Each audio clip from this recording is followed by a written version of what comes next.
Hello everybody, we are glad to welcome you on the HardReset.Info YouTube channel, and in this simple tutorial I would like to demonstrate that you can clear cache in Oppo phone.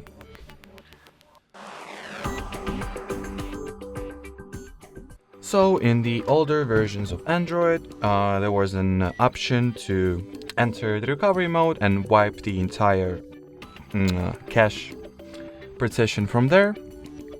But with the new instances and versions of Android rolling in, this feature is no longer needed since they've made it so that this process happens automatically, so there is no need to wipe cache partition once you feel like it, since your system shuts down, or slows down or freezes in some particular cases. So it just does always the system, the Android does the color OS on the Oppo phone. It does this particular procedure automatically in the background, so you will forget about it and will not have an urge or need to manually clear system cache.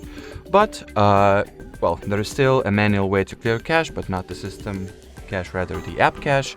So in order to clear app cache and overall user data they store, you will need to enter storage, then go for apps category. In here, open the app management page, select the app you would like to clear the cache for. Next, go for the storage usage, and at the storage usage page you can either clear cache or clear entire data, app and user data that it stores. Thus we can kinda count this as cache as well. Alrighty, so that will be it for this video. Thanks for watching and bye bye.